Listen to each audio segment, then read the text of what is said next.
Check 1, 2. Yeah. I said it's past the mic, son. Podcast show. Men's mental health, I had to let you know. I said it's past the mic, son. Podcast show. Men's mental health, I had to let you know. It's past the mic, son. Podcast show. Men's mental health, I had to let you know. It's past the mic, son. Welcome to Pass the Mic Son podcast show. I'm your host, Terrence Clark. We are now in season 2, which is an awesome feat for us. And I have a special guest with us today. I've known this young man. Yes, I called him a young man, for over 20 years. We went to middle school together. Yeah. We didn't go to high school, but, we known each other. We have friends through in the Wilmore community that we both have mutuals through. But he has an awesome testimony. He's doing some things in the community that we're going to talk about today.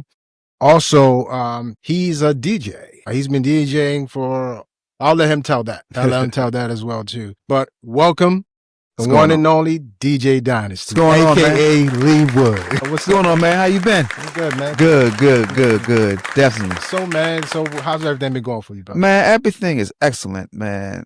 Family, close friends, things been doing good. Okay. All right. Definitely. Cool. All right. So before we jump right in, Okay. always ask this question to my guests, right? What is one thing that you see yourself doing within the next 5 years that you've planned out, you put a plan together and that you thought about, hey, this is what I'm going to do next, no matter what the situation is? Well, in the next 5 years, I think I'll be going towards 51, right? 51. We getting old, bro. Speak for yourself, brother. In the next 5 years, I think growing our company, making it bigger, helping the community, a lot of outreach, continuing as we normally do. But more so for me on a personal level is to really, get me out there doing more speaking engagements, speaking my truth, telling my story, and also being a blessing to other people by sharing my story. That's, doing a book. Like I told you, I'm starting that this year as well.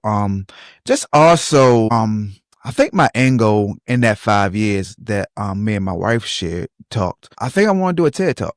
Okay. And that's kind of like surreal for me because as you can see, I have a speech impediment. I think I want to, not that I think, I am, because that is in our plans to do a TED Talk.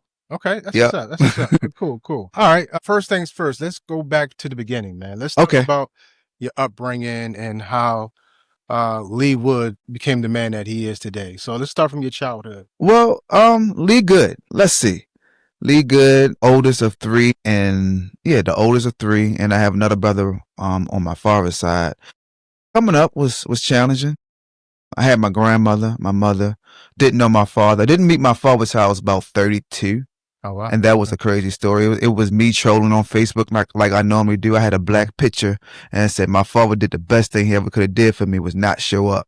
Wow. And then I put his name, and then one of the ladies I was in foster care with knew the name I put on my Facebook post, and she gave me his Facebook, and then that's how I met my father. Wow. Yeah, that was crazy. Crazy. By me trolling, right? All right. But coming up, I saw a lot. I was raised in foster care.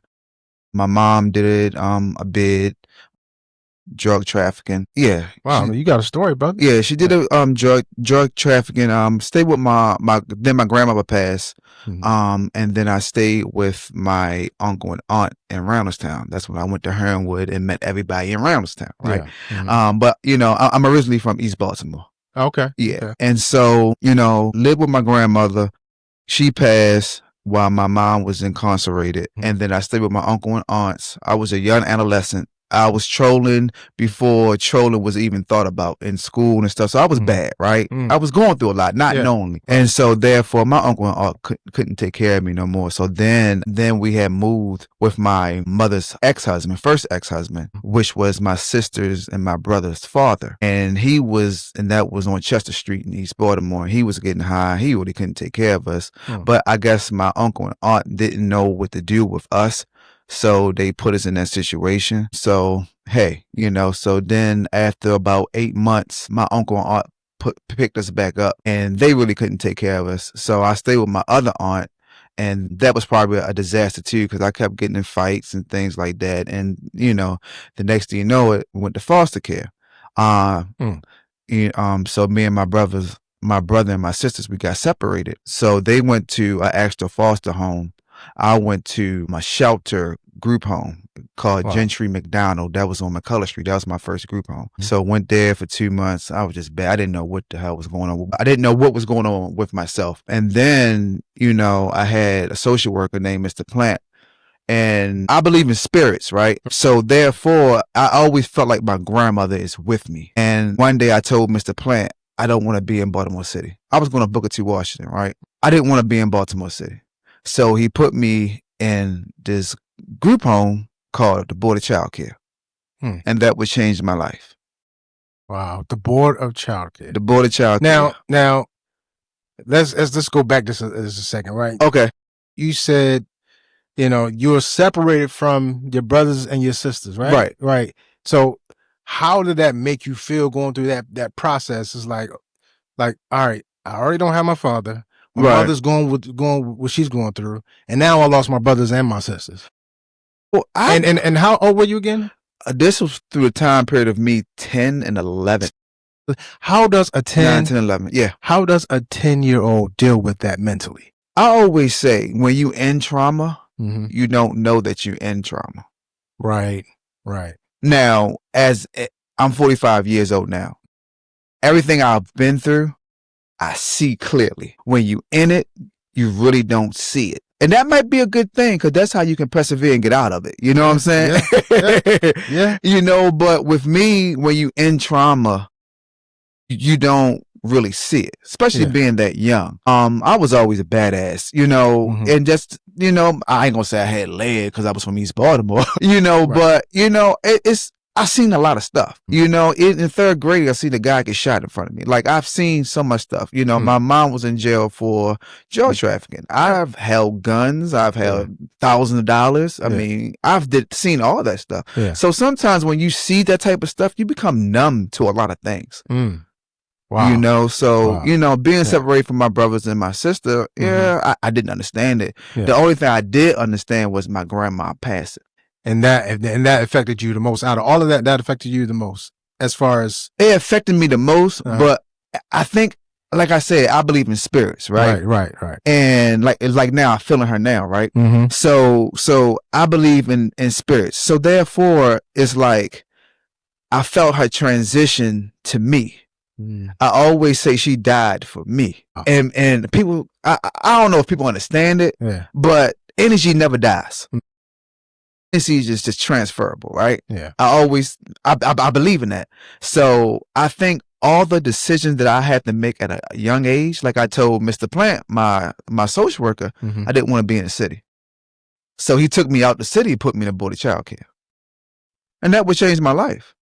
And I always say the Board of Child Care, being in foster care, was the best thing that ever happened to me. And most people don't say that. So no, that's interesting. No, they don't say that, right? They don't. And so now that you're at the what is it called again? Board of Child Care. Yeah, Board of Child Care. What were the changes that you started to make as you say, okay, now? Well, I'm still young. I'm going through the adolescent stage. Yeah. But it was a guy named Jim Underhill, right? And I always share this story. It was 9 of us in this one shelter. The shelter is where you come in for 2 months and then you transfer out and go to the cottages, right? Yeah. So I was still in shelter and it was 9 of us. And Jim Underhill we was in a meeting. He said, it's 9 of y'all in here. Only 2 of y'all gonna make it. He said it just like that. 9 of y'all in here, but only 2 of y'all gonna make it. Years go by. Talk right there. Years go by. You hear this person cut somebody up with a machete. He's in jail. This person OD. This person not around. That person not around. Guess who's talking to you now? That's crazy. Yeah, and like I said, I'm too young to really understand this. But my grandmother is there to help me navigate through all this. So she was your backbone. Definitely, and still is. Dude, I don't. As we talk, you can understand why I'm saying this. Right. You know. Wow. So all right. So lead us into you coming to the county and going to the I'm sorry, not elementary school, but middle school. Okay, so coming in during that time in 6th grade, I think I went to 6 different middle schools. It might be 6. Let's count them out. Let's see. The first one was Deer Park. Didn't go to Deer Park. Then it was Highlandtown Middle. Then it was West Baltimore Middle. Then it was Booker T. Washington. And then it was Woodlawn Middle in 6th grade. Wow, you was all over. So what made you settle down with Woodlawn Middle? Woodlawn Middle was when I transitioned to the Board of Child Care. Oh, gotcha. Okay. Yeah. I see the connection now. Okay. Yeah. But I'm gonna let you know this. All the rumors and all the stories that people say about West Baltimore Middle, Rock Glen, it's like that. Like, dude, I was fighting every day, and I'm telling you, it was sometimes I couldn't catch the 15, I couldn't catch the 23 coming home. Wow. I had the Emerson Avenue boys on my head. I had the boys from Cooks Lane on me. Like it was a lot. All right. So now you're establishing yourself at Woodlawn Middle School, and tell us about the friends that you've established while at Woodlawn Middle School that will become your lifelong friends. Oh my goodness, man. The universe have a certain way of ordering your steps, right? So I came to middle school 6th grade. That's when Bill Clinton was in office, right? So I guess they added the No Child Left Behind or something where, it was separated from special ed, and we was in special ed, and then after 6th grade, we transitioned to everybody integrated in the same classroom. Right. So during that time, I was in special ed in 6th grade, right? Justin, I think he passed, but it was a guy named Tay Thompson, right? He wasn't in special ed. I ain't gonna put him out there like that, right? Hey, Tay, you trying to put you out there, brother. He wasn't in special ed, right? But we would eat lunch together. But Tay used to joke and crack all the time. Tay is totally still different. But see, it's different. He don't fool with us, right? But Tay, and me and Tay, we all got close. Then once me and Tay got close, me and his brother got close. Then once me and his brother got close, okay, now we cool. Now we bringing in other people. Right, Mike Cooley, Richard Johnson, everybody. And somehow, Daryl Moore, and somehow we formed a 30-year relationship. Wow. And Tay's mother, Miss Pat, she knew I was in foster care. But I felt like she played that mother role when my mother was away, when my grandmother wasn't there. It's like it was that patience, it was that compassion that she had, and she never found no fault with me. And I was no fault. I was with Brandon, so I definitely was doing. I definitely had, but it was like she was just so nice, and like she just took to me. She took to all of us. But I think with me, it was something that I really needed. And like they say, it takes a village, man. Oh, it definitely does. It definitely does. And she was willing to take on that role. Oh, she definitely did. That's a blessing, right? Definitely did. And she's one of the people that helped shape my life, along with someone else named Walter McNeil and the Board of Child Care, because we used to have intellectual conversations that I couldn't even understand. But now as I got older, I understand. It's always, and you have kids, you have sons too. You always have to plant that seed. Always. You have to plant that seed, even if they don't understand it. But as they get older, they will. And I tell my kids, right now I'm not talking how I usually talk. I always talk with, try to be funny or try to, when I say stuff, I'm intentional, but I say it in a way for they can remember. Right. Because people remember how you make them feel in that conversation or some type of current event during that conversation. Absolutely. And that's how I train, teach my kids, know. Okay. So tell us about, you said you had a speech impediment, right? Yeah, I do. Tell us how that affected your confidence growing up into where you are right now. Let me think. It affects me. It did affect me when I was in 5th grade. Because I used to always say, and. But like I said, hurt people, right? Right. So I was always hurt. Everybody have things that they don't like about themselves. Right. So in order to cover it up, what you do, you talk about other people's problems, you talk about other people's issues. So it's like nobody wouldn't really crack on me or anything because I was time enough for them. Right. Even in foster care, it Right. was 16. It was what 11 of us in one Right. in one building, and nobody getting the best of me and correcting. You know, Right. it's not gonna happen. I got Right. problems. I don't want nobody pointing out my problems. Right. You know what I'm Right. saying? Right. So it made me uncomfortable. I think more so as being in leadership and Mhm. being in these roles, I think it becomes a little bit uncomfortable for me because I try to I have a wide vocabulary, but with my speech impediment, it's hard for me to pronounce the words that I'm thinking in my brain. Right. So right. therefore, when I say something, I'm like, oh, let me take it back, and Mhm. I try to see right there. Mhm. I try to say words that I know I can say Right. fast coming out, Right. but you know, having a wide vocabulary and then using words to, you know, smaller words, it kind of hurts me because Yeah. then I'm stumbling even more and stuff like that. Right. I think that's one of my goals too, is to go to a speech pathologist and really learn how to just take my time and talk. You know, Yeah. take my time Yeah. and talk. Yeah. You know, so people can understand what I'm saying. Yeah, absolutely. I definitely understand what you're saying because I had to take speech classes when I was younger. Right.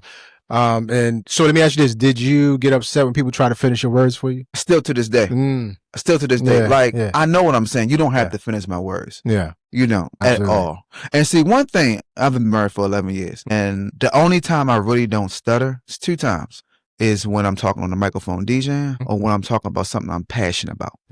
And my wife pointed that out because when we talk, I don't stutter or anything. Right. You know, when we talking together and stuff, I do not stutter or nothing. And she pointed that out to me. You know, it's just when I'm in situations where maybe it's not about me being uncomfortable, or it may be a situation where I don't trust the person, or it's a situation where I don't want to be in. You know, that's when I start to stutter, and you know. But other than that, like right now, I probably stutter a little bit, but we talking about my past. We talking about stuff that I'm passionate about. We talking about me and stuff like that, how I'm growing. Like I probably won't stutter that much. Okay.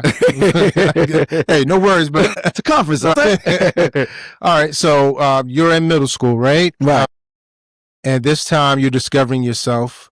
Let's talk about the basketball, right? Right. Let's talk about basketball because I know in middle school, you thought you had little skills there. Let me. You know, once again, I always say when you're in trauma, you don't realize that you're in trauma, right? Right. So I took the basketball at the Board of Child Care. And I started practicing, but it took me away from other things. It plus it made me cool with other guys. Yeah. But I didn't know I was gonna be halfway decent playing basketball. I was a chubby fat guy playing point guard. You know what I'm saying? And I loved it. But once again, certain people say things in your life that you don't like, right? Yeah.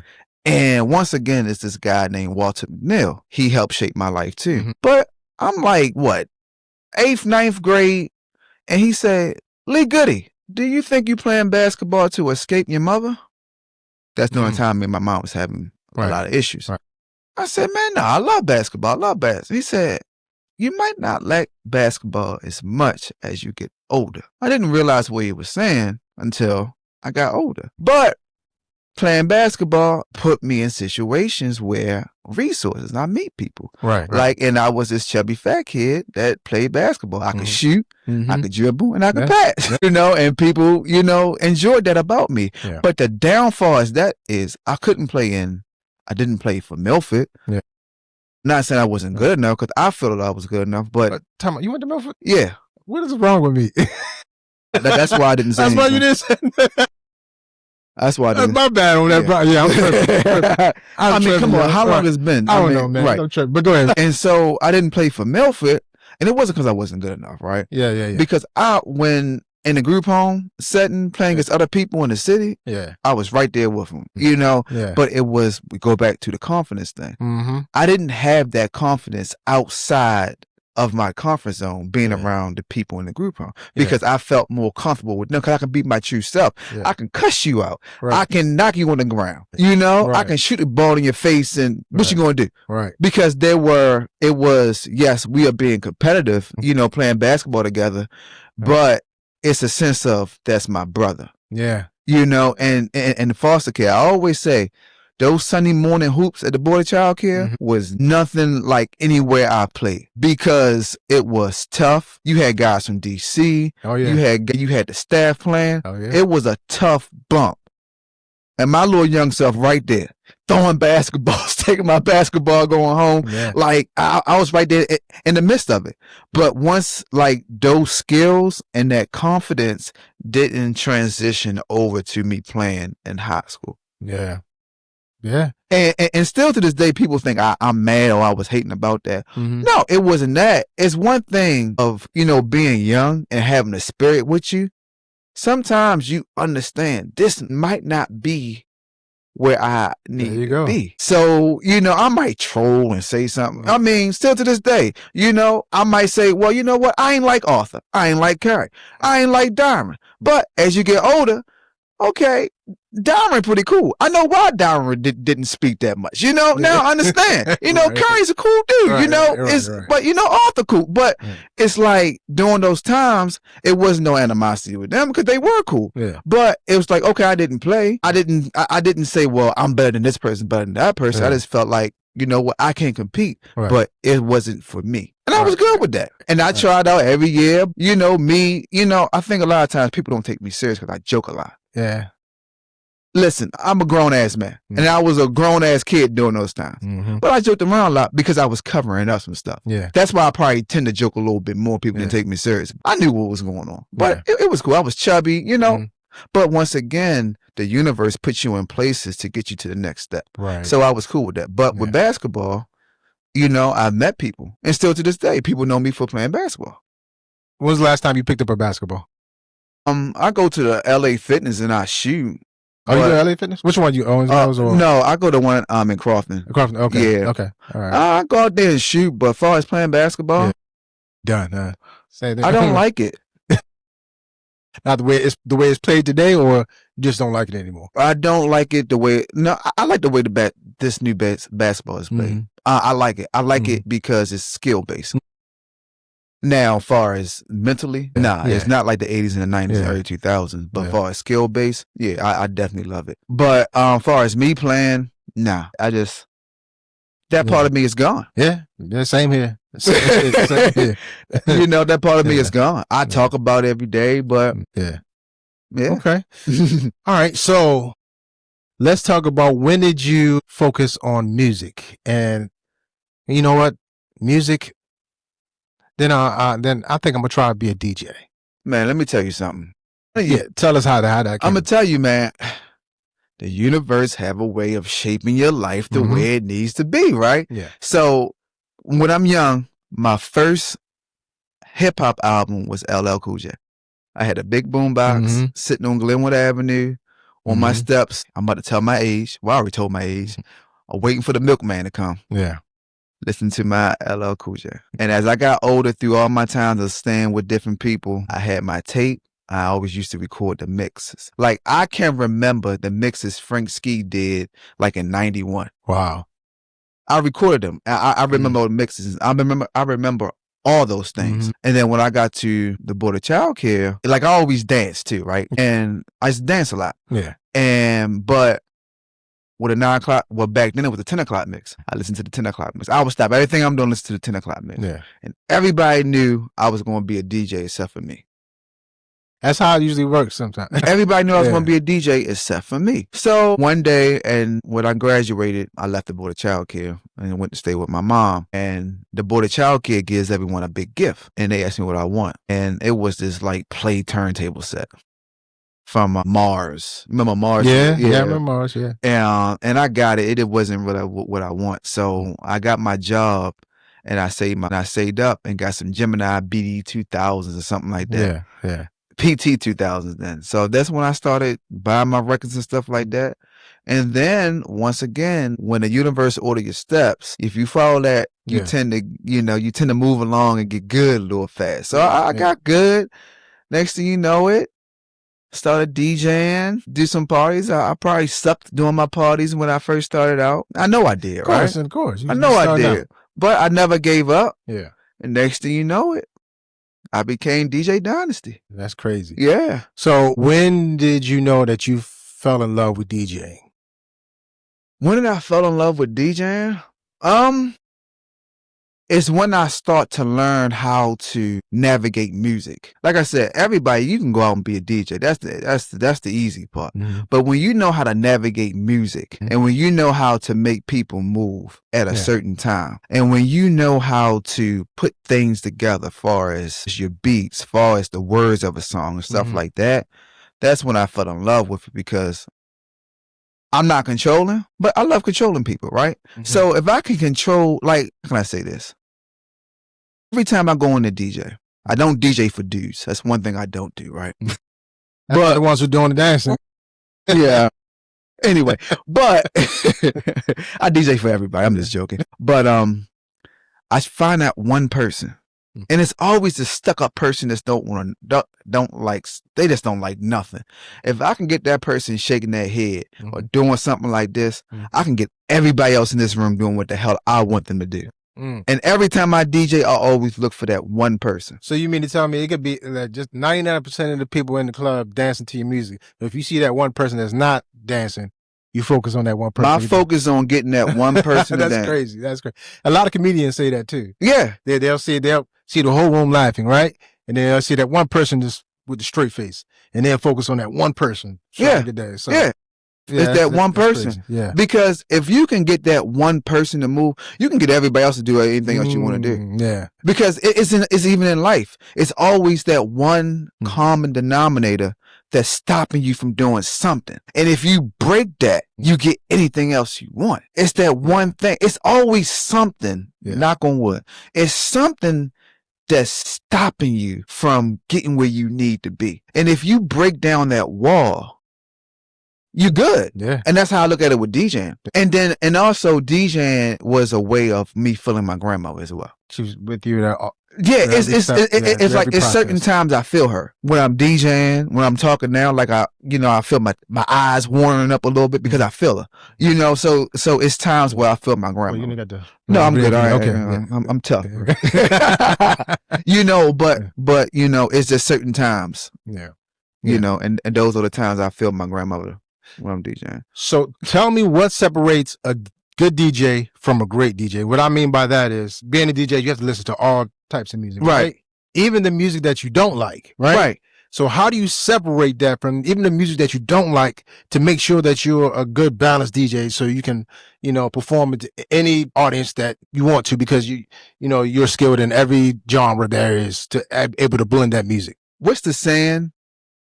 You good at everything, but not a master at none, something like that. Yeah. So jack of all trades, but master of none. Right. Yeah. So you gotta be able to touch every angle. But you gotta just know your niche. Like, I can't go and do a rave party. I can't go and do one of mosh pit parties. That's not my niche. That's not your lane. Yeah. That's not my lane. I think being a good DJ and a great DJ, I think it's more so politics, if you ask me, on that level. Because you got good DJs that are in great situations. Wow, yeah. You're right about that. I'm sure you've been out of state and you have heard a good DJ be in a great situation. You're like, if I go to Baltimore, I can pull somebody out and they'd be 10 times better than this. Yeah. I always say Baltimore has the best DJs. Oh, wow. I didn't know that. Baltimore has the best DJs, because you got to understand this, right? People in Baltimore, it's a lot of mental health issues in Baltimore, right? And people, attention spans are not long. I don't care how old you are. They are not long. So imagine being a DJ playing for someone for 4 hours and have to keep them dancing with their attention span. Yeah, that's a job. Any DJ in Baltimore would tell you that. That's a job. It is a job and a half. That's why I say Baltimore DJs are the best DJs, because we know how to manipulate situations to keep people dancing. Yeah. Because our fan base don't have the long attention spans. They don't want to hear songs play out. Keep in mind, I transitioned from DJing in Baltimore to DJ more so in the DMV area. Yeah. And they say, well, Dynasty, why don't you let the songs play? I said, I'm a DJ. I'm not karaoke. Yeah. You get 2 verses, I'm going to the next thing. Yeah. And especially when, especially if it's a song where as though it have a hot cue point, I'm not playing that whole song. Yeah. I'm playing the drop and I'm getting out there going somewhere else. Yeah. They not used to that. They want to let the whole song play. You'll never get that out of me. Where does that one song, one universal song, that's gonna get everybody on the floor, no matter the age, generational gap, that that you play that one song, everybody's gonna get it. It gotta be swag surf to this day. Swag surf, yeah. It gotta be swag surf. I mean, yeah, it gotta be swag surf. Yeah.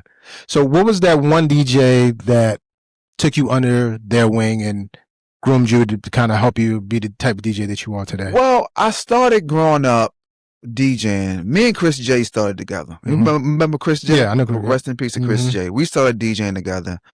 That didn't work out too tough. Guy named Eric B, DJ Eric B. That didn't work out too tough either, because it's like during that time I was aggressive with DJing because I was going through that trauma, not knowing I was going through trauma, right? Yeah. So I was aggressive with it. Like I made it mine. Like you couldn't take this from me. So it's like therapy for you. Yeah, it was like therapy. It's like, you are not going to take this from me. And so therefore, that's how I treated DJing. And I was probably an asshole, but I had good intentions because I ain't I never burned any bridges with, no, I'm lying. I burned some bridges. And we'll talk about that too. But, I was aggressive with DJing. So, as far as coming up under people, I think Eric B helped me to understand DJing in the club wise. That was probably it. Kenny K, he was always my favorite DJ coming up, him and DJ Book. The reason why Kenny K, because Kenny K knew how to put songs together and blend them. Yeah. DJs put songs together, but it's not fast. And I don't think he gave himself enough credit to how fast he able to transition from another blend to another blend. And I got to tell him that too. Because he never says that, but he might be the only DJ in the club that know how to do it. And this is without any stems. This is when we had records. So, Kenny K with that. My man, DJ Don Juan. How I got to be DJ Dynasty, it was 2 things. It was back in the day I was DJing with K Swift, and we wasn't seeing eye to eye on some things, And K Swift, we just, she did some stuff to me, She was cool, rest in peace. She did some stuff to me I didn't like. So, sorry. That's when, Stop Snitching came out, right? The video, Tall Vowels. Yeah. So Tall Vowels put his number on the DVD. So guess what I did? I called Tall Vowels up. Vowels say, "Oh, I know who you are." He said, I said, let's do a CD together. So we was at Dookie Man house, 3:00 in the morning, and we made Strictly Business with Tall Vowels on it. And Tall Vowels talked about K Swift, talked about Jay Claxton, talked about the guy named Toppy. He talked about everybody. It was bad. K Swift calling me on a radio station. She was crying off air and stuff like that. And it was just real bad. Yeah. Jay Claxton calling me up and things like that. During the time, I think the program director at 92Q was Victor Starr around that time. And he said, Dynasty better not ever come around this. Like, it was just bad for me, right? It was really bad. It was really bad. And that wasn't a good part of being DJ Dynasty, but that's how one of the reasons why DJ Dynasty got started. And then playing at the Garrison Lounge. My homeboy, DJ Don Juan, he had to do a weekend bit. But therefore, because he was a DJ. And I used to DJ for him sometimes when he couldn't make it. But he called me, he said to do a weekend bit for like 2 years or something like that. So he said, Dynasty is yours. That's when I took it over, made it, did what I did with it. Yeah. And then that's when I did the Gala Center back in the day, the after hours, me and Kenny K, and that's how DJ Dynasty got started. And then, I'm sorry, I can't discredit Samos. Then after all that, I was sponsored through Samos clothing. Okay. And that's when I started DJing with the bigger DJs like Quicksilvers, DJ Reds and stuff like that, doing those big parties. Yep. So tell us about the business side of DJing and how that goes in the process. Well, the business side it's entertainment. With me, like, you've known me for a long time. Yeah. Like, I've always been the same way. Yeah. I've never changed in front of anyone, right? Right. So imagine me being in entertainment, and I gotta be something that I'm not. I gotta play this role that I really don't like. Right. That's what probably messed me up. Because everybody say I'm a great DJ. I think I'm pretty good. I've made good money DJing. Yeah. You know? So I think, you know, the business part, you have to have a hard soul for that. You have to be able to shake those hands that you don't want to shake. You know, you gotta be one of those people that turn the other cheek. And if you ain't have my money, that wasn't happening. Right. If you said something about me, we gonna talk about it. Yeah. If you want to take it somewhere else, that's how it was. Yeah. You know, and that's when I was younger, you know. But even till this day, you know, like I said, the universe order your steps in certain ways. By me being that way, I've met some great people. You know, I've done a lot of great big parties in Baltimore. Like, I really have. But I realized having my name on all these flyers, right? Having my name during that time on the radio station, doing parties for here and there and there. I wasn't making no money. It wasn't until I said, you know what? I'm leaving Baltimore alone. Got married, moved my wife out to the DMV. Yeah. Switched everything up, and I started doing less parties, making more. Smart man. Smart man. More mature parties. Yeah. Stuff. That was the best thing ever happened to me. Yeah.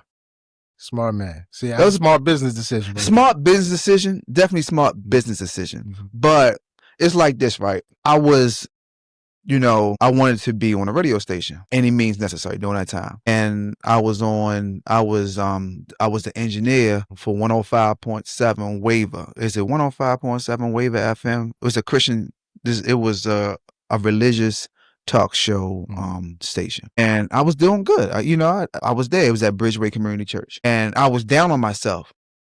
And I was down on myself like, man, I want to be on the station, but I'm not on the station. And the guy said, Dynasty, you are on the station. He said, you got to understand, just because you're not in the limelight and you not out there and everybody see it, doesn't mean you're not doing it. Absolutely.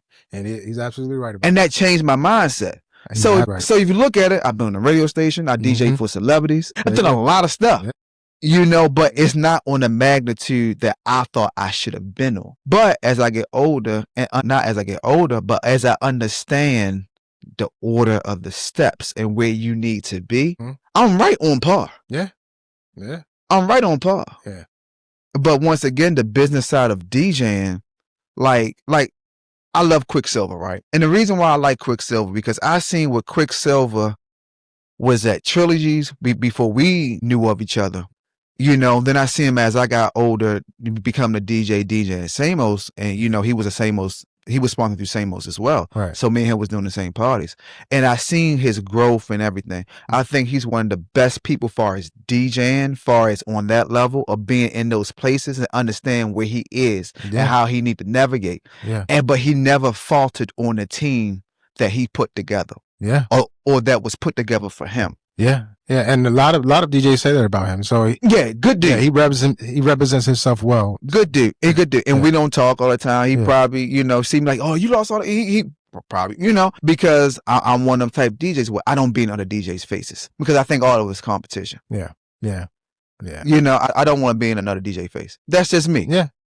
I'm sorry. If I want to listen to you, I go to a club. What's up? I'm not going to be in no DJ booth staring at you DJing. I want to be in here partying. You know, so I think Quicksilver was one of the best people in the world as far as that, as well as Tons too.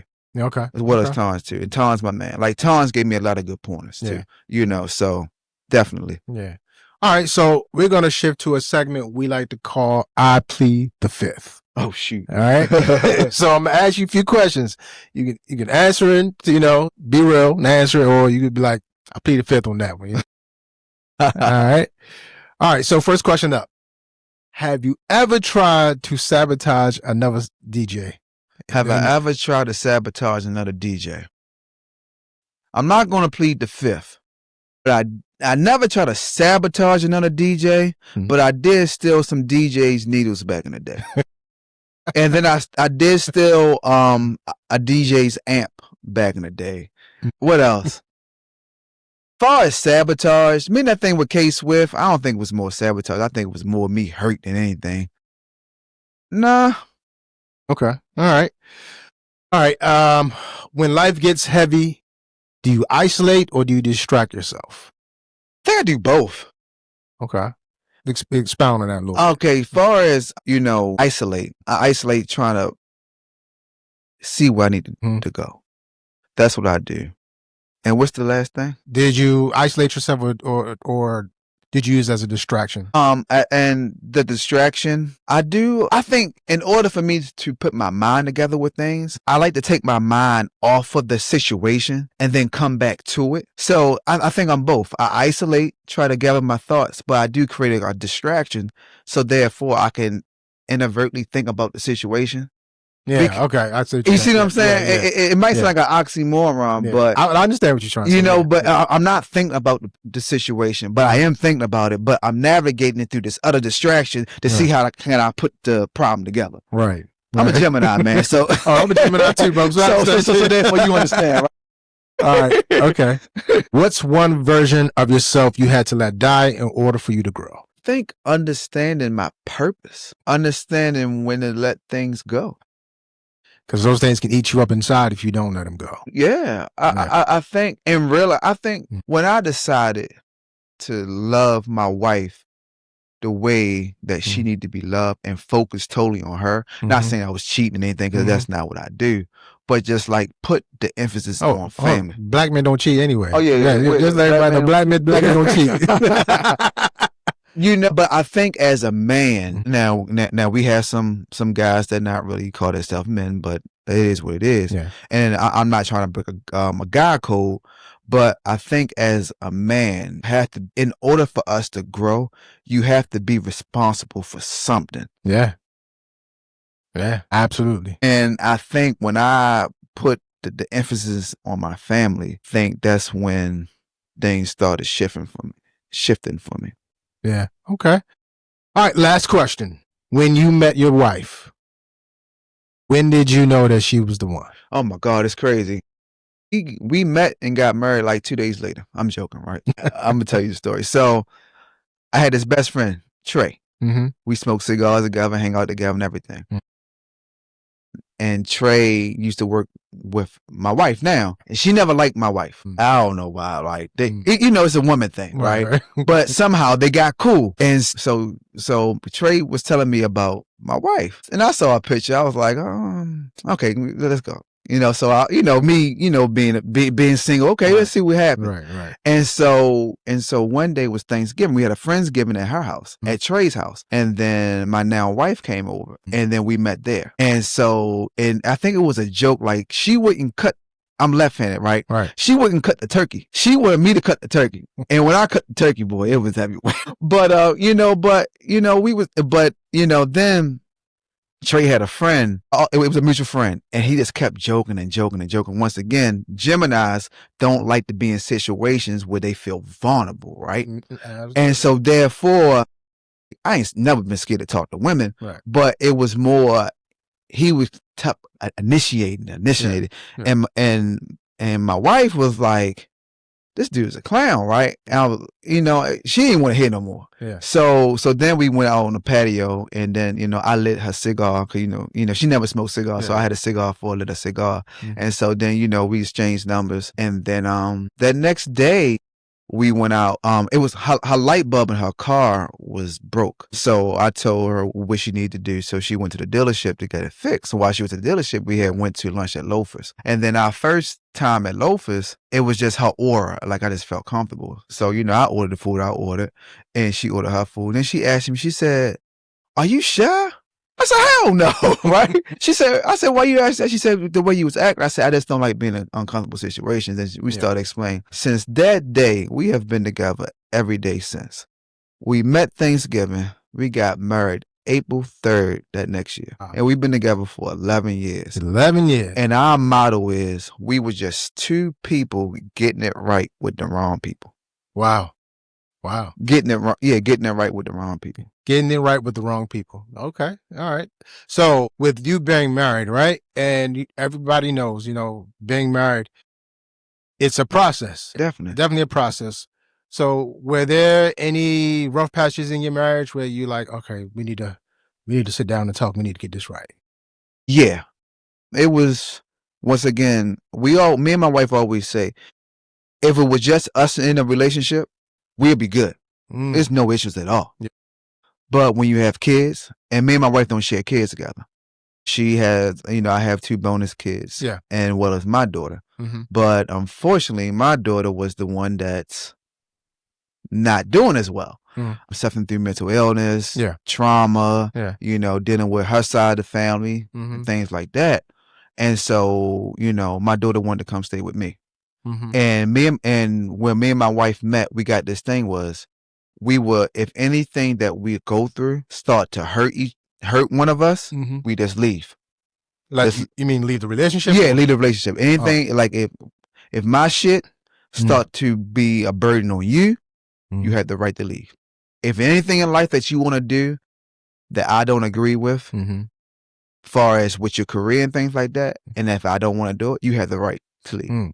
That was our agreement. So let me ask you that before we move forward on that. So you mean as far as like not even trying to work on it, or are you talking about as far as like even after trying to work on it? If we didn't see eye to eye, and if it was a conflict of interest, far as on either side, far as problems or individually, right? Yeah. That's when we terminate the relationship. Wow. Okay. And we still to this day. But guess what? Unfortunately, her shit became my shit. My shit became her shit because we formed as one. So therefore, it's our shit. So therefore, we got to deal with the shit. There you go. Yeah, that's the best way to put it. So therefore, my daughter came to live with us. Like I said, she was going through so many mental health challenges, man. And and one thing, man, like being a father that's not in the household with their child is one of the hardest things for a child. Yeah. And And then also having 2 parents that don't see eye to eye on how to parent, also traumatize the child. Yeah. So when my daughter came to live with me and my wife, I always had in my mind that that's my problem. That's not her problem. But it became a problem because as the woman in the house, I didn't include her in things. So that's when we started bumping heads. So it was a point where it was even my daughter and my wife. And I don't know. I'm not religious, but I love my wife. And I know kids grow up and do their own thing. I'm already grown up. Yes. I see where you're going. Yeah. And a lot of people would choose the child first. Oh no, you ain't supposed to. Yeah. You're not supposed to. Because your child's supposed to see what you do so they can navigate in their life. There you go. You know what I'm saying? Yeah. So I'm gonna choose my wife. There's no doubt, But there was something on social media where they said if the wife and the child was stuck at sea and you had to save one of them, people got mad because this one dude said, "I'll choose my wife." Yeah, don't ask me that question. I don't know. It's just some questions I don't like to be asked. Yeah. No, I'm just trying to make an example. Definitely true. Yeah, but in that situation, I don't know. Yeah. That's a different type of saving. Yeah. You know what I'm saying? But in this situation, I had to choose my wife. And so me and my wife started really bumping heads. But I'm going to tell you, we went to therapy for 7 weeks. That was the best thing that ever happened to us. Yeah, there's nothing wrong with therapy, man. Ever since then, like we had issues, we talk about it, tell me how, we just keep on going. But I think my wife is the only woman I've ever been with and never had like major arguments where it was like volatile, where it was like demeaning, like we were just hurting each other. Yeah. Like my wife is so kind and so sweet. I don't see myself like going that way with her. Like this morning, right? I kind of pissed her off. I always piss my wife off just to check her temperature. We all right? do. We all do it. So so we wear a lot of niche high end perfumes and stuff. So she got this one perfume. Like she never sprays enough perfume on her. So she walking upstairs, and keep in mind, I'm upstairs in the kitchen. She all the way downstairs. She say, "Lee, can you smell my perfume?" I said, "Yo, you downstairs." She said, "But can you smell it?" I said, "No, I can't smell it. You're downstairs." I said, "You gotta put enough more." So I said, "But you downstairs. How can I smell it?" And she said, "Lee, you got your point across." She said, "Lee, you got your point across. You don't gotta say it no more." She screamed. I was like, "Let me leave this motherfucker alone." And then, but then, like one thing about us, we're like bicker a little bit, but then it's like, we don't even talk about it. Yeah. You know, and then as the man in the house, it's like, you know, I got a son, my bonus son, he's going to be 23 years old. He just graduated college. Yeah. He got them college dorm norms that I hate. And one day I was, you know, wives, you know, even though I said my wife is the nicest person in the world, but she got some stuff too that kind of irked me. And then, you know, we always asking each other, are you okay? Yeah. That's what we do, right? That's our love language. Right. So I asked her, you know, coming from DJ, I said, are you okay? She gonna say, are you okay? That pissed me off. And when I got home, I walked in, wife ain't say nothing, son ain't say, oh, you know, but then like the next day, okay. Yeah. Yeah. I mean, because y'all have grown to a point where, all right, now you said your piece, I said Right. piece. Now let's move on. Right. But the best thing about it is being acknowledged as the man of the house. Yeah. I mean, that's what men thrive on, respect, right? The respect. And like I said, I can Yeah. love you all day long, but if I respect you, that's totally different. Exactly. That's totally different. Like I always tell my wife, I say, I respect you. Yeah. I respect you. And the love, I can love you forever and disrespect you all the time. Right. Exactly. Exactly. It is what it is. But it's the respect thing. There you go. And that's for my brothers too. You know, I call my close friends my brothers. It's not, forget the love. Yeah. It's the respect. Yeah. It's understanding, you know, my homeboy Mike Cooley in North Carolina. Shout out to Mike. Shout out to Mike Cooley, y'all. My guy, yeah. You know, if I know in my heart, if I'm truly going through something, he will get on 95 and bring his ass up here. Yeah. That's the type of guy Mike is. Same way and vice versa. Yeah. You know, even with Daryl, like I always say, everybody say, why Daryl is your partner? I said, because out of all of us, he is the most genuine person out of all of us. And people don't think that. Like, just, he is so genuine. And for more, I trust him. You know, that's one thing being my partner, God trust, but he is so genuine. And you just don't get that from a lot of people. And it's not because you always see him being that way. You feel it. That's a feeling. Yeah. Like Daryl wouldn't hurt a soul. Oh yeah. And he'll cuss me all day. I remember this 2 weeks ago, I was in the house. He said, because when I'm moving my hands, he said, yo, they ain't gonna go right. Yeah. I said, Daryl, what you gonna do? And then we just started laughing, right? But Daryl is one of the nicest people in the world. Oh, I know, because I'm about to bring some up, Daryl. You know, I know Daryl's one of the nicest people in school, because in middle school, I took his girlfriend from him. We were still friends after. Oh, yeah. I mean, but Daryl never had no women. He was always on his porch. And shout out to you, Daryl. My man, 100 grand. You know, but yeah, I mean, for us with my wife, going through that therapy, that really helped us. Yeah. That really helped us. And once again, knowing that, you know, seeing our growth, but let's pivot, right? So, you ever hear where people say, we grew apart? Yeah. We grew apart. I think that's the most bullshit in the world. Because if you're married, what are you doing that's so far apart? If you're growing together, it's going up together. It's no apart. Yeah. I include my wife, like, it's Daryl and I's company, and I'm the head of the company, right? So it's me, Daryl, but guess who's right there? My wife. Yeah. Yeah. Because without her and her encouraging me to do it, I wouldn't be in a situation. Right. But I know as a married couple and someone that I respect, she needs to be right here with me. Absolutely. Because there's no growing apart. Yeah. It's no separation of this. Yeah. You know, everything we do is together. I think some people get into a marriage not realizing that you have to become one. It's a covenant. Oh yeah, definitely. Right? Definitely. And they feel like, you know, they lose themselves and they still want to do the things that they did before they were married. Right. So that selfishness comes out. Yeah. And then they start making excuses. Well, I'm not happy because I want to do such and such. Yeah. Right. Right. So, and then as a man, there's always temptations. And then, you know, like, a lot of men had good times when they were single, right? Sometimes when things get rough, oh man, you know, you always reminisce, right? But you got to have composure. You got to respect your partner. But how can I say this, right? It's more so of understanding where you want to be and why are you doing this? And, you know, you got to have that why. And it's like, I always say, I want to, if I could, I erase all the years prior to my wife. Yeah. because when my wife came in, and like my wife don't say like, I know her expectations. I know what she want. I know what she don't like. I know what she like, and she ain't gotta say nothing to me about it. Because I pay attention to everything. Yeah. I pay attention to her reactions when she talk about things. I pay attention to how she talks when she talk with her family. All that stuff I know. So she ain't got to say too much to me about anything that she like or don't like because I know already. And I also know how to piss her off too, right? You know, just being who I am. Right.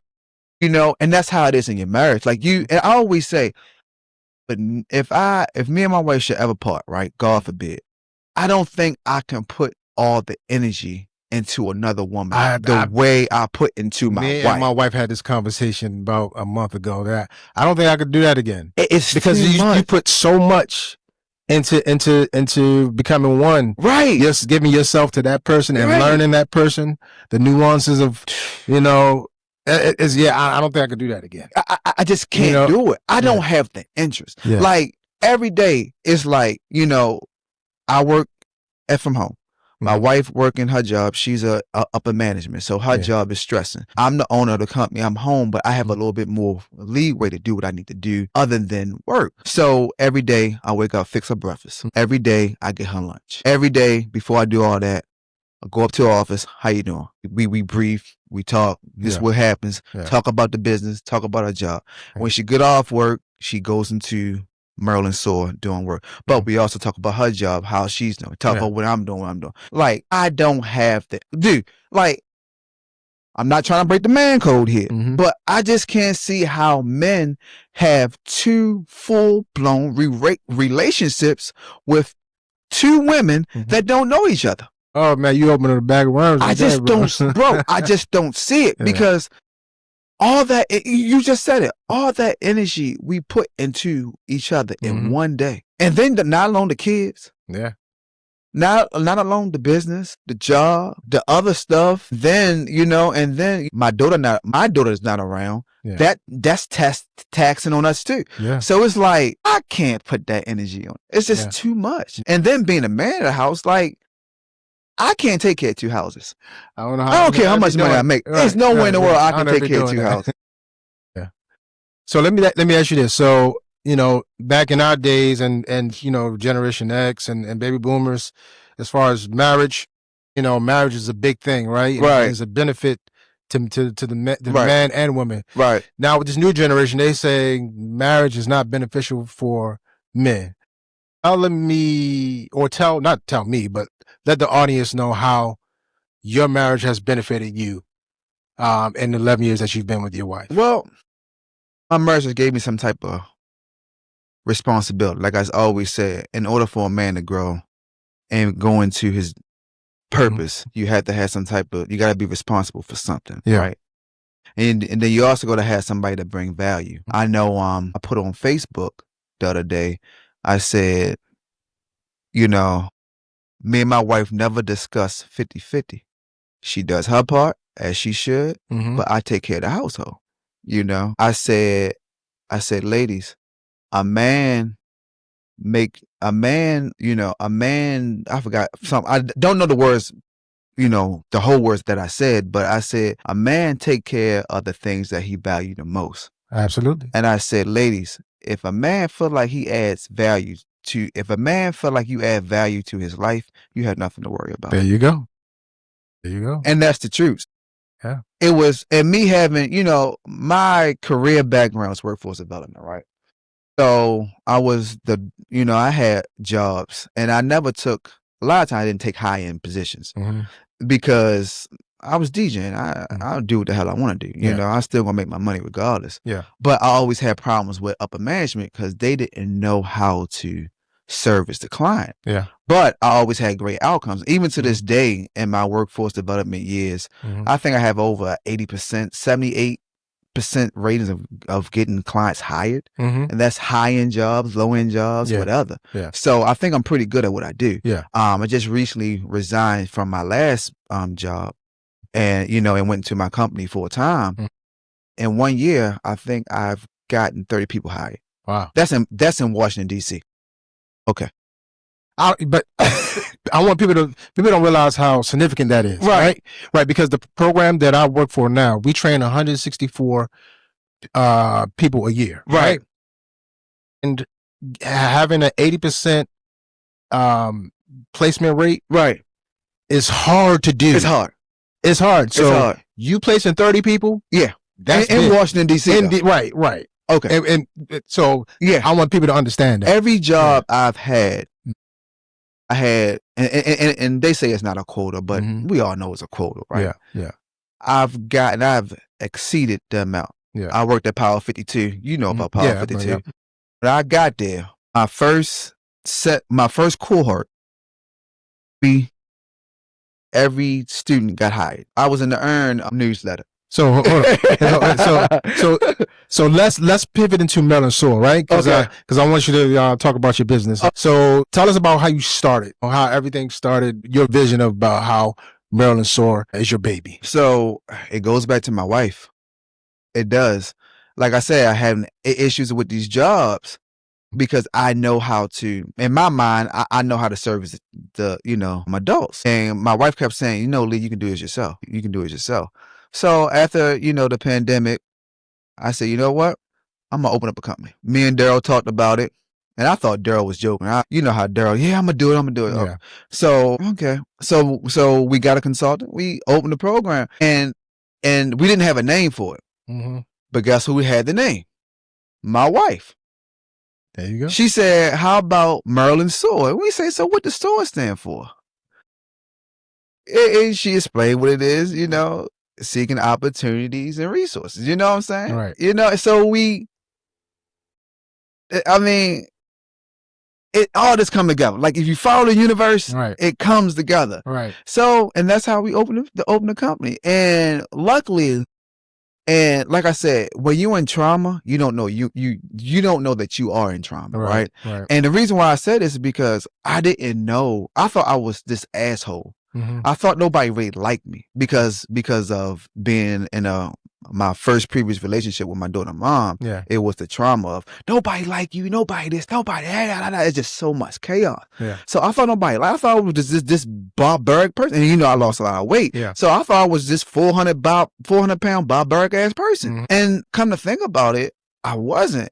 It's like people gravitate to me. I didn't know this until I got out of my trauma. And now, it's by the resources and the relationships that I've built with people that help Maryland Soil be what Maryland Soil is. So we have PRP, and we also have workforce development, supportive employment. And this year we are doing residential, and we're going to also try to build our nonprofit up by doing some more outreach in the community, building more workforce development programs. That's my thing. And it's not getting a person a job, because as you know, if a person want a job, they can get a job. But a person that don't know how to stay on a job. Yeah. So it's more so the job retention. That's what I'm focused on. Yeah. So that's what I want to push to do. But Maryland Soil is doing great. Daryl Moore, he's the CEO. I'm the COO. And they're striving to be great. Yeah. In this population with 100,000 of PRP companies, but I think we are different. No, I ain't gonna say we different. I just think we care. Yeah. We generally have a care for the clients. I don't think you can do in this society, and I'm not going to be one of conspiracy theories, but in this society, in this world, really nothing has really been done different. It's just been done a way that's not the way that you used to, but ain't too much stuff is different. Ain't too many, ain't too many inventions in this world, just enhancements, right? So I don't think we doing anything different. I just think with Daryl's and our compassion for people, and me growing up the way I've been brought up, I think that, we are good in our own right with this company because we generally care. Yeah, absolutely, man. So tell us, how do you measure success in your workforce development work? Is it first job placement, retention, confidence growth, or something else? I think it's all the above. First is more so the soft skills, right? If you can master if you can assist a person with the basics, far as the hygiene, far as being able to present themselves, far as and on that level, I think that's one of the best steps. And also, taking those skills out that they can use, and also that client explaining what they can do. I think that's the important part. I mean, they can get a job. I mean, that part right there, you know, the other part, yeah. But it's that first, the soft skills. You'd be surprised when people go, and I'm sure you've interviewed people, and I've interviewed people, and how they interview is the worst. So I was in the car before I came in talking to my sister, and she works with the veterans in Virginia. She's a director, and she had to interview 2 people. She got to hire 2 positions, but she had this resume, and the resume had a person pronouns on it, and my sister's like, this person's not a good fit. Not more so because of the pronoun, because of the pronouns too. But she explained it to me, and I saw it from a different way. I said, well, you can't really judge that person because of their pronoun. Yeah. She said, but Lee, why would a person go out their way to put their pronouns on their resume? Like, what is their angle? Are they trying to, I gotta say the word, DEI? You know? Yeah. Are they trying to get pity? You know, because if a person, like, your sexuality doesn't mean nothing to nobody. It shouldn't be anyway. Yeah. Especially in the work community. But you feel so strongly about your sexuality, you need to put it on your job resume? Well, I think, some people may do that, in my experience, may do that because when they do interview, they want to make sure that the interviewers know that they are being represented in the right way, in the correct way. So do you know when all this change, when you are interviewing a person, that's what they asked. First question. How do you want to be addressed? An interview. Yeah. And a lot of times, HR, I see what you're saying now. And a lot of times, HR will email you before the interview and ask that question. Right. I understand what you're saying now. Okay. Yeah. It's always angles to this stuff. And me being politically correct, I understand, but you cannot want to hire somebody because of that. She said, Lee, I understand, but this right here can raise red flags.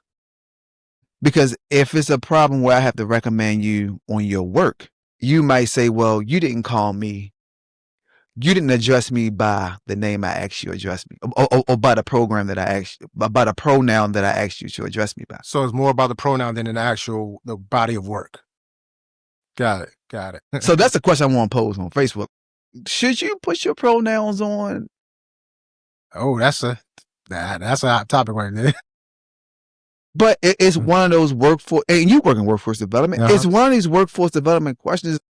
As we assistant adults, what do we say? We can only go off of our judgment, and everything is based on our opinion. Yeah. It's really no facts towards it. Yeah, absolutely. As us being professionals, how do we really address that to the person that want to be addressed something totally different? Yeah, you can, because they automatically go into defense mode. But then but then it's like, well, just keep in mind, you may have a harder time getting employed because that might raise red flags. Well, not only that, with this current administration makes everything a lot harder now. I can agree. Yeah. I can agree. That plays a big part as well too. So it definitely does. It definitely does. It's just me, and you probably the same way. You never give, even when you interviewing, you never give the interviewer, the employer, too much. Yeah. You ask the question, elaborate a little teeny bit, and keep on going. Because my thing is, you never want somebody to ask you a question, to ask you another question, to ask you another question. Because keep in mind, nobody really tells the truth so much in these interviews. So it's just hard to keep up with the lie. Right. Everybody's getting their representative. Right. So cool. All right. So let's talk about your weight loss journey, right? Okay. All right. So when did you figure that, okay, I need to make a change? You went to the doctors and said, hey, Lee, you need to make this change, or you're not going to be here too much longer. Believe it or not, I never had health issues a day in my life. Even when I was 400 pounds. Wow. Everything healthy. I wasn't on the verge of being diabetic or nothing. Wow, interesting. You know why? Because that goddamn Tabe Thompson back in 1994 told me you need to stop eating beef and pork. And that was your change as far as your diet. No, in 94, I was always eating, but I just didn't eat pork or beef. Oh, okay. So that's why I never had any health issues. Okay. But back in the day, this is when my daughter was first born, 2003, 2004. That's when me and K Swift was real cool. Yeah. And she was going to extreme weight loss, and she lost a lot of weight. So that's when I first lost I lost 137 pounds. Oh, right. Yeah, the first time. Yeah. And I got small. But how you did it was B12, B6 shots. And it's hard to keep that weight off doing it that way. Because I will lose 4 pounds and gain 7 pounds. Oh, wow. Okay. In a day or something like that. Wow. You know, it wasn't sustainable. So that's when I lost all my weight. And then throughout the years I was gaining. And then when I met my wife, and I was gonna blame my wife for gaining more weight, I got back up to 300 pounds. At first I was up to 400 pounds, but I got back up to 300. And like in my mind, like I do not want to be big. Like right now, I weigh 89 pounds. Like I want to lose more weight. It's not mental health. It's just what you trying to get down to, man? I want to be at least like 175. Okay, that's good. That's good. I say you don't get too much. I just want to be like, and I always make this joke. I always tell Brandon and Mike and Daryl, I say, yo, when I die and y'all carry my casket, I don't want to be a burden on y'all, yo. You being thoughtful bunch of. I'm always compassionate, right. You know what I'm saying? Yeah. But you know, that's just jokingly, but like I like certain style, like far as my clothes. Yeah. Like I'm not metrosexual and stuff, but Daryl joked me because I shop Bizarre. Like, I do. You know, I told Daryl, I said, look, as long as I don't paint my fingernails, we good. You know? My pronouns is he, you know, but you know, it's more so a clothes. And then the comfortability. Like I told my wife, because she don't like me being this small. Yeah. But sometimes people don't get a choice. Yeah. And I told her, I said, in this situation, you don't get a choice. Yeah. And the reason why she didn't get a choice, because it will eventually affect how I treat you. And for years, I didn't want to do a surgery. But when you gaining weight, you don't see it. Because I didn't think I ain't got that big. But I got on scale like, yo. And I said, I'm going to get the surgery. And she was scared. And I didn't know. Like I said, when you're in trauma, you don't know you're in trauma. Yeah. So when I was young, I had a stomach issue. Yeah. And I always had stomach cramps. And I never knew why until I got the surgery. And so it's normally like a 3-hour surgery, 3-4 hour. I was in surgery for like almost 8 hours. And my wife was crying. My mother had me for dead. That's another damn subject. You know, she had me for dead. Time I had a lawsuit and all that. Like, but the doctor came out and said, you had a deformity in your stomach that we had to correct before we can do the surgery. Oh, wow. I didn't know that. So they fixed everything and got the surgery, and I feel good. Wow. So the surgery it is basically cutting your stomach and making it. The gastro bypass. Yeah. Okay. Yep. Okay. Yeah. So once you start seeing the results, it boosted your confidence, or you already had the confidence. It was making me feel like me again. Yeah. Making me feel like buying the clothes that I like again. It was making me, and now to this day, I feel like I'm more happier. You know, I just feel good. How do you feel about, people taking Ozempic and Zepatide and all these semaglutides to lose weight? One thing I would never do, I would never condemn no one for wanting to be happy with themselves. Absolutely. That's something I would never do. Now, did I do Ozempic? Yeah, I did it. You can really die off that mess if you don't do it right. You'll pass out. Like one time I was doing Ozempic, right? And I ride bikes. So I think I did a 30-mile. And when I got close to home, I fell off the bike and passed out. My wife had to come pick me up. Yeah, because the Ozempic is more so for diabetics because it controls the A1C. The Zepatide is more so as far as like weight. So you probably didn't know that at the time. I didn't know it. Yeah. And I stopped taking it. Yeah. I stopped taking it. Yeah. But I don't recommend anybody doing, like people get the BBLs and all that stuff. Yeah. Do you? It's just, you can't be a lady to get a work at Walmart and get a BBL and then come back and work at Walmart. Why are you getting a BBL? You got to go somewhere else at this point. You got, I don't know, bro. It's like, to each his own, man. Like, I don't give a damn. Like, me personally, I don't like the lashes. I don't like the makeup. I don't like this. But I married somebody who doesn't do all that stuff. Yeah. So therefore, I ain't got to worry about the things I don't like in that situation because she doesn't do it. So technically, this conversation ain't for me because the woman that I married ain't into that stuff. Yeah. Yeah. Absolutely. That's how you eliminate a lot of talk. Just don't be around the shit you don't like. Man. I tell people, change your algorithm. Change that shit. I like that. Hashtag change your algorithm. I like that. Change it. For 2026, that's the new saying. Change your algorithm. Yeah, you change it. Yeah, because like, why I keep seeing, if you don't like drama, why I keep seeing drama? Like to this day, right? I tell my wife, I don't watch nothing scary. I don't watch nothing hateful. I don't watch any of that stuff, especially at nighttime. I don't because people don't understand. You internalize a lot of stuff at night. When I was in a group home, I used to listen to Les Brown going to sleep. You know who that is, right? Yeah. So so this is how my mindset is. Because I've manifested. You know, I had this stuff. See, I stutter and can't get the word out. But I had this stuff in my brain since I was a little kid. Yeah. But I was watching one show. I forgot the name. It's a good series. And the lady, she kept waking up screaming. And I watched it at night because I couldn't go to sleep. When I finally went to sleep, my wife said I woke up and screamed out real loud, put my clothes on, went to the bathroom, came back. She said she was so scared. I said, this is why I do not watch that type of stuff at night. I don't watch nothing. I don't watch people getting shot in the head and all that stuff. I don't watch it. I don't watch women getting beat. I don't watch any of that stuff. None of it. That's good energy, man. That's good energy. Nah, can't do it, bro. And I try to get women gonna be women, you know what I'm saying? But I try to get her out of it because when you start seeing trauma, that's why, listen, I don't knock Tyler Perry for what he do, right? But his movies is a lot of goddamn trauma. A lot of trauma. Yeah, it's trauma from his childhood. And I guess with him making these movies is his way of dealing with his trauma. I guess, in a sense. And women love it. Yeah, yeah. But my thing is this, I've been through so much shit in my life, I ain't gonna never put myself in nobody else's goddamn shoes. Yeah. Never. I don't want that. I already know how I feel. I don't want to say it, bro. All right, so what does peace look like for you right now? It's 2026. What does peace look like for Lee?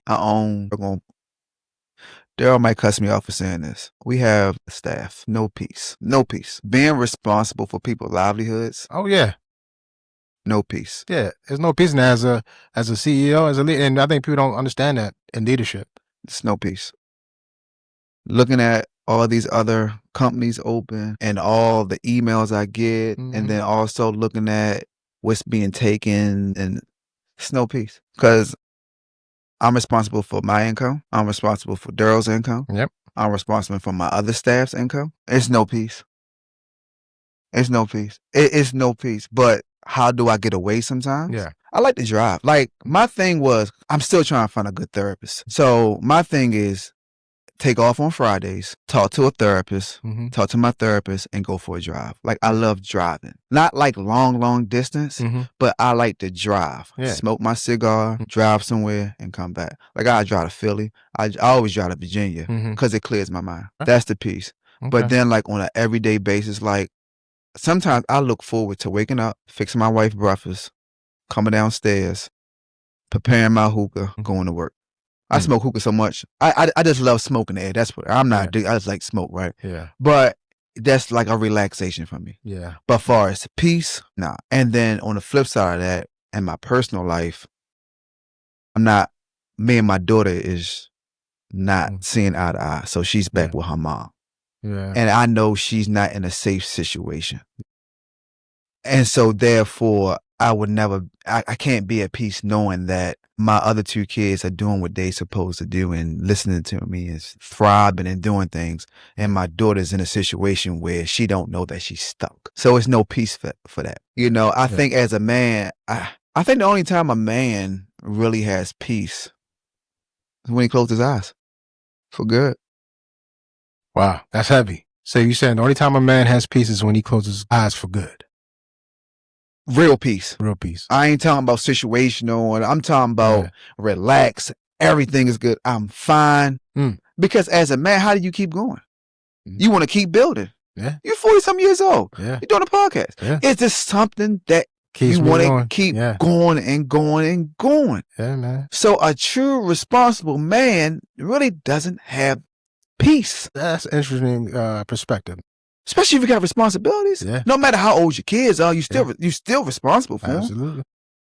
You still want to make sure you have their best interests. You don't have peace, bro. I just, maybe somebody else in the universe can say, well, I have peace. Well, please explain to me how you do it. And own a company, have kids, Right, you know, right, and then have other aspirations of doing other things. Like, please tell me where the peace is. Yeah. And I'm a Gemini, so I know it ain't no damn peace for us.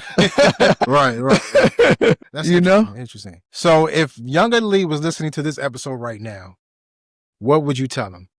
What will I tell him? Or what would you tell younger Lee listen to this episode right now? My nigga. Yeah, I just don't, like I said, when you in trauma, you don't know you in trauma. Mm-hmm. And the younger Lee probably would listen to the older Lee. But what would I say? I don't know. Dude, I never in life saw myself here. Never ever saw myself here working for myself.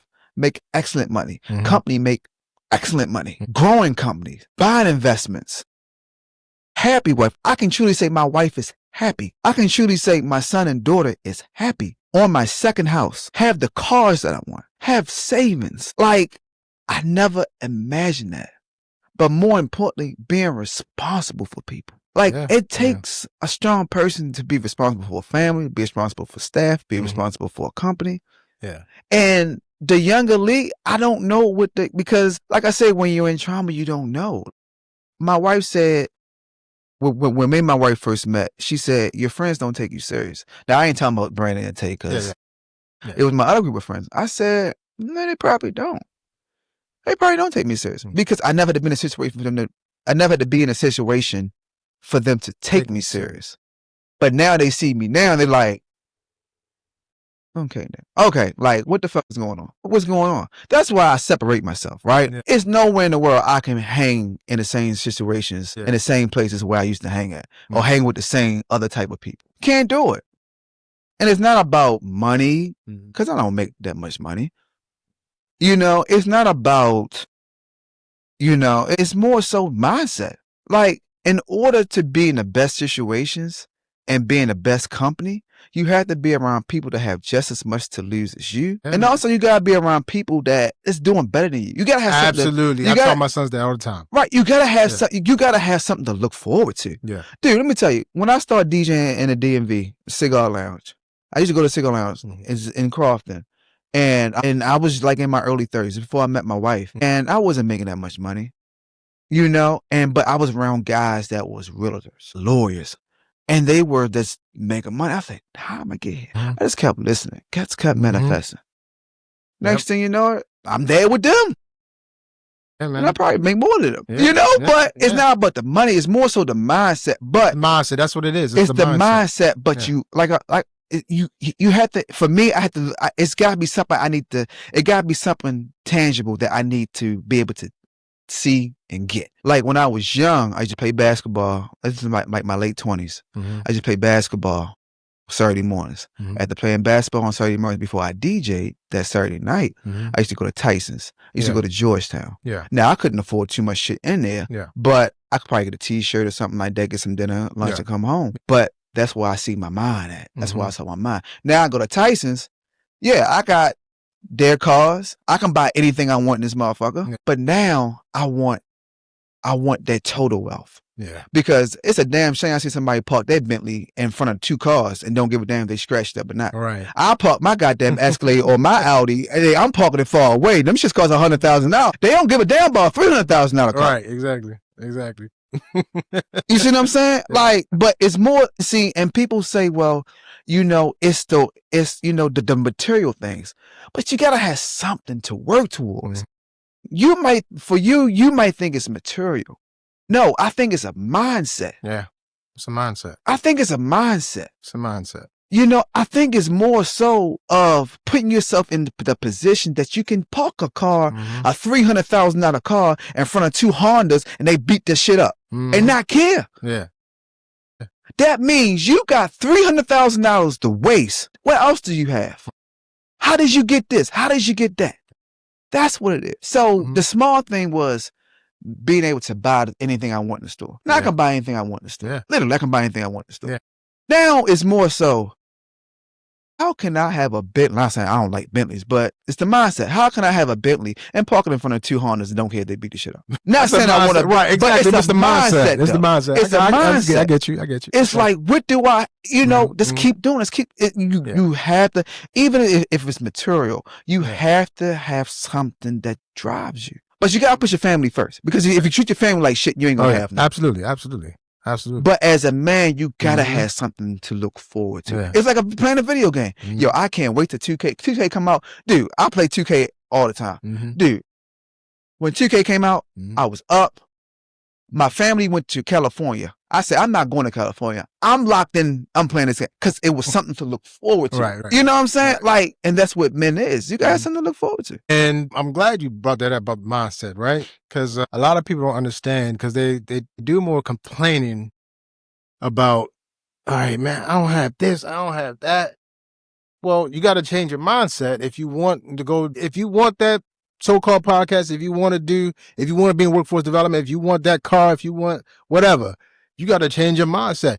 So my mindset is, I'm willing to stay up every night, 5-6 hours editing all this stuff so I can put these episodes out. Right. I'm changing because I want this to grow. Right. I don't know where it's going to take, but I want this to grow. You know what I'm saying? I have a successful professional career. Right. But I'm putting them in this because I wanted to see where it's going to grow. Right. And take me wherever it takes me. I'm willing to prepare myself so I can be ready for that next step. Right. So it's just about the mindset. And one thing with you, right? So everybody have podcasts, especially the local podcasts, right? Yeah. But you know what drew me to you? The production. And I was intentional about that as well too. Because before I started doing it, I watched a lot of other podcasts. Right. People, a lot of people just, they didn't pay attention to detail. Right. They just wanted to be a sounding board on social media. Right. Got to be intentional about every single little detail. Right. I mean, I'm not a celebrity. I don't think I'm important, but I think I'm a brand.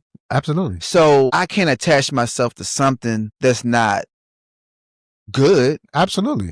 And the thing is, one thing I also learned, when you got ideas, people want to see you in those ideas, really working it. Nobody's going to invest in shit. Oh yeah. Shit come out your ass every day. It's easy to get. You can get shit. You know what I'm saying? You can get shit. Especially in business, man. Right. Business. Like people want to see the quality. People want to see your efforts. Yeah. Absolutely. Nobody gonna give you shit, especially in this day society. Yeah, absolutely. And then you bring up the complaining part, right? Now, politically, I don't want to go in politically because my view sets are totally different. I don't give a fuck about Republicans, Democrats. I know the bullshit, right? But it's funny how people use presidents, use mayors, use their families or something as the reason why they can't get ahead. I can't do this. Brandon posts, Brandon always posts something on Facebook. Make a lot of people mad. Right. I mean, I stopped doing it, right? And one lady said, Trump messed me up. I'm hurting. And I'm a strong black woman. I said, well, that's where you go wrong. Because, and Brandon say, you got to play to win the game. And I'm saying, well, you using education. Fine, your degree is good. But this is not an education-based administration. Nope. Straight business. All business. So capitalism. But once again, black people capitalize off of capitalism. That's how we succeed. If you go through the 1800s, there was black millionaires during that time, but we don't talk about that. Yeah. Another situation was, I was talking to my wife, capitalism, white people, sorry, not white people, but Republicans, capitalism, Democrats, liberals, want to give you stuff and stuff like that. Yeah. But just look at it. You don't think we need both, right? The reason why I say that, because you can't have people making all the money and leave people who don't have the means or are unable to make money. You can't leave them hanging, because guess what's going to happen? Right. It's more poor people than rich people. Right. What's going to happen? Right. They're going to come invading your shit. There you go. So you know what? Let me get somebody to SNAP. Let me give you this Medicaid. Let me do this to keep you off of my ass. And that's the way to think. And that's where you go wrong. You can't now people like, okay, I can understand, okay, having more restrictions, right? Because there are people that are manipulating the system. Yeah. I own a mental health company. Yeah. I know people are manipulating the system. Yeah. Oh yeah. I know all the it. time. Yeah, all the time. I know it, right? But I'm not gonna stop. Yeah. Making, on a business side, I'm not gonna stop growing my company, making money because the person don't want help. Eventually they probably do. Yeah. So I'm just waiting for that eventually. But at some point it gotta stop. And I might lose money for that, but at some point it has to stop because there's somebody who really needs that help that can't get that help because you're taking away from them. Exactly. I understand that part. But I do understand you gotta get these people these services. And it doesn't make any sense that we complain about presidents, people, but we never have accountability for ourselves, right? That's why I do not do religion anymore. Reason why I don't do religion, because when something goes good, you give God the praise.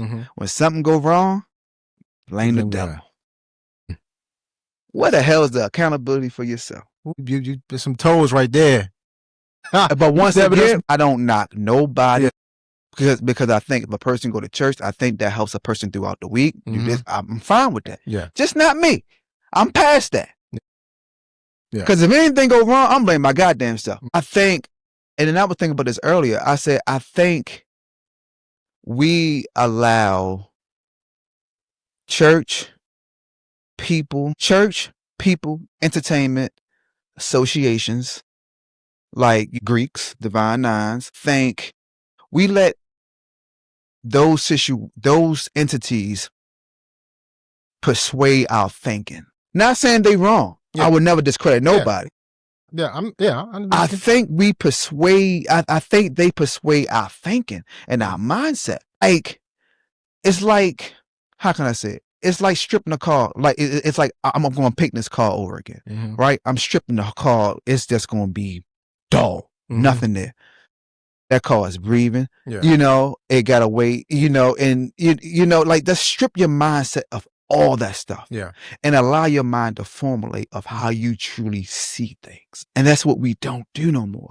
And that's why I take my mind out of all that stuff, because I want to think for me. I don't want nothing persuading my thinking. So you said you got away from religion. When you say that, do you mean you got away from religion because the religion part is man-made / traditions made by man, or are you more so as far as the so-called kingdom of Christianity, of God, of kingdom ministry, whatever? I think the first laws of government was the Bible. I think the Bible is a manipulation of how the world is going to be dictated. I think everything is dictated. I think they put it in the Bible. And anytime you can switch the Bible up, it's crazy to me. That's just my opinion. Like I said, I'm not knocking. I grew up in church. No judgment zone here. Everybody come on this podcast, no judgment zone. I can't, like, if I ask you a question about God, don't quote me the Bible. Give me some facts. Well, the Bible is facts. The Bible is somebody else's thoughts. So as a lot of people, we're not going to go deep into that. Please don't. I don't know if I bite my head up. Please don't. We're not gonna go deep because these are my views and how I feel. That's why I said it's nobody else judgment zone here. Right. We want everybody to be comfortable on this podcast. So, so let's move into, because you said you wrote a book, right? I'm in the midst of writing a book. So tell us about that book. That was a quick period one. Thank you, please. One thing I'll never do. I would never insult no one's belief, because I respect everybody's thought. But just when it comes to me, I'm just going to express how I feel about me. And you can take it, be insulted, but how can you be insulted when it's about me? Yeah, it's your view. Yeah. It's about me. Yeah, you can't. But I believe in spirits. I feel my grandmother. Yeah. I believe in spirits, and people take religion, like, use it. Yeah. But just don't use it on me. Right. Shields. Right. All right. So what's the other question I forgot? The book you're working on. All right. So, I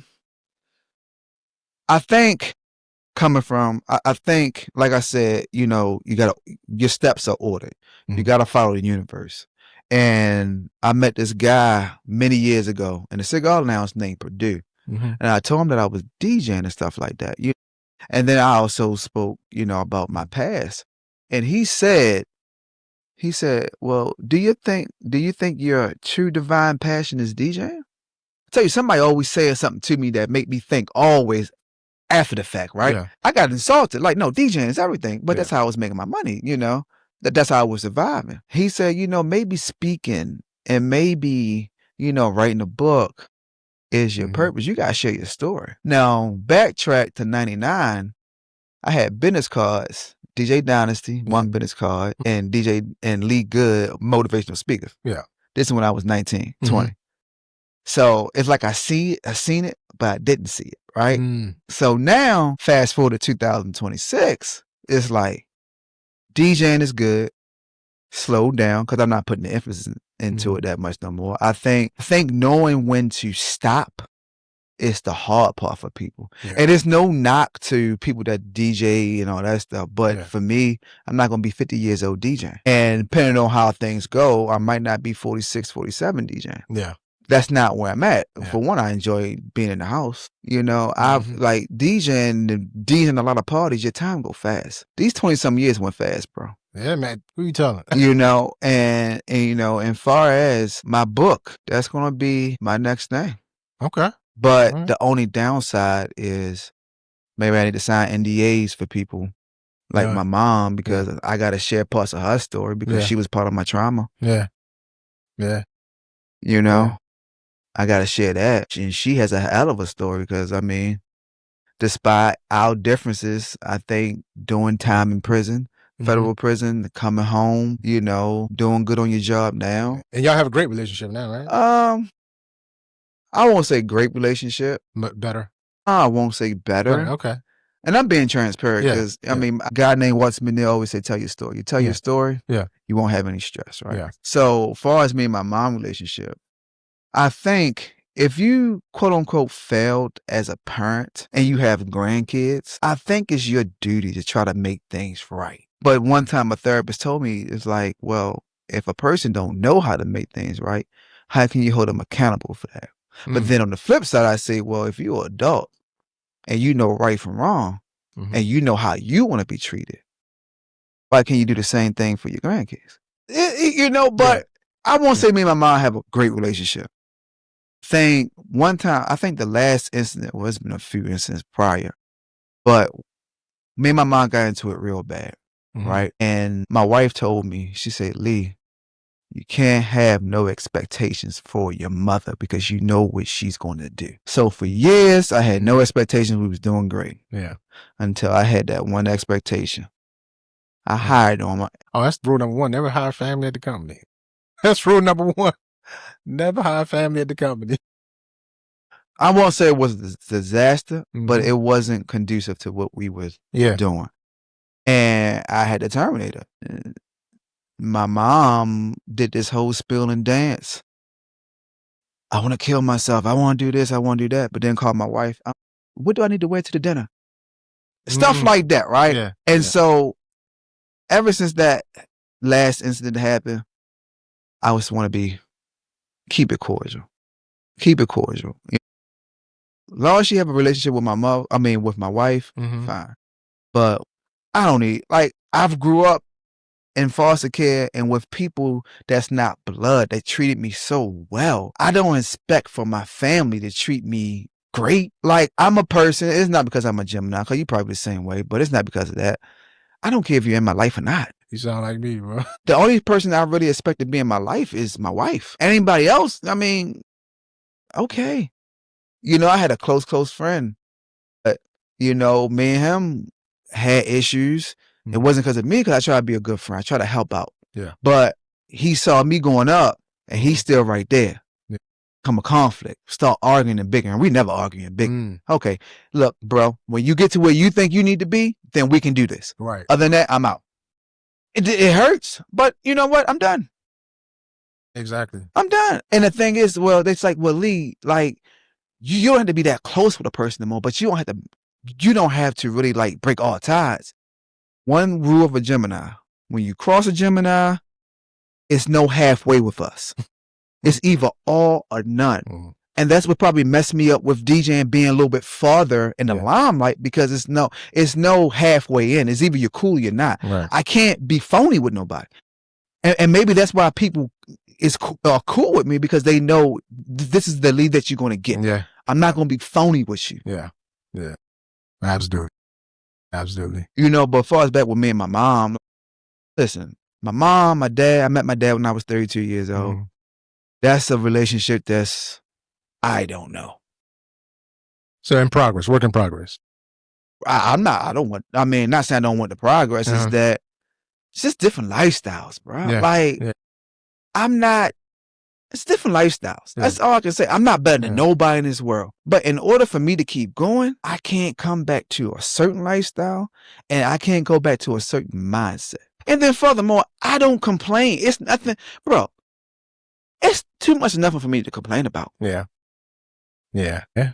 Yeah, man. From the story that you told me today, man, you truly are blessed. I don't know how I got here, but it's nothing for me to complain about. It's nothing for me. I just got to keep moving. Now, as far as a company, you got to complain about the state and stuff like that, because, they be on there what they want to do. Right, but as far as me, wife, kids, house, cars I want, savings, business, good health, 189 pounds, got close friends. I go home to a woman every night. I don't have to wash my clothes. Yeah, you got everything you ask and more. Small things, bro. Yeah, man. And this is the stuff that I wanted. But what I'm complaining about. Absolutely.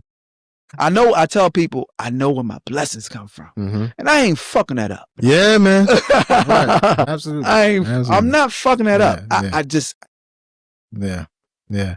So I want to thank you for being honest, for being transparent, and, just letting the audience know who Lee really is. Definitely. Also, I appreciate what you said earlier about 2026 changing your algorithm. Yeah. I think if more people listen to that, pay attention to that, changing your algorithm. It's mindset. Yeah. Change your mindset. Change that mindset. And you know what? I'm going to use that for the title for this episode. Oh.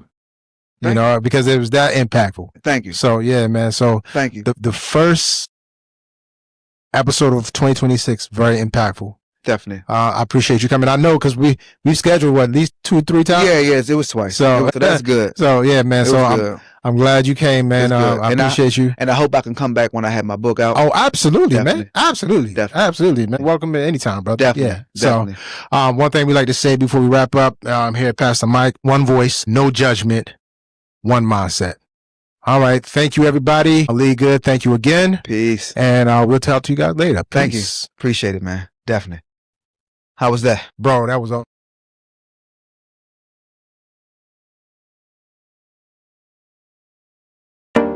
Hey everybody, it's Terrence Clark, host of the Pastor Mike's Son podcast show. Just want to let everybody know, if you want to be a sponsor on the show, you can email us at pastormikeson@gmail.com. You can also catch us on Spotify and YouTube. Here's what we always say on Pastor Mike: different views, no judgment, one mic. Thank you.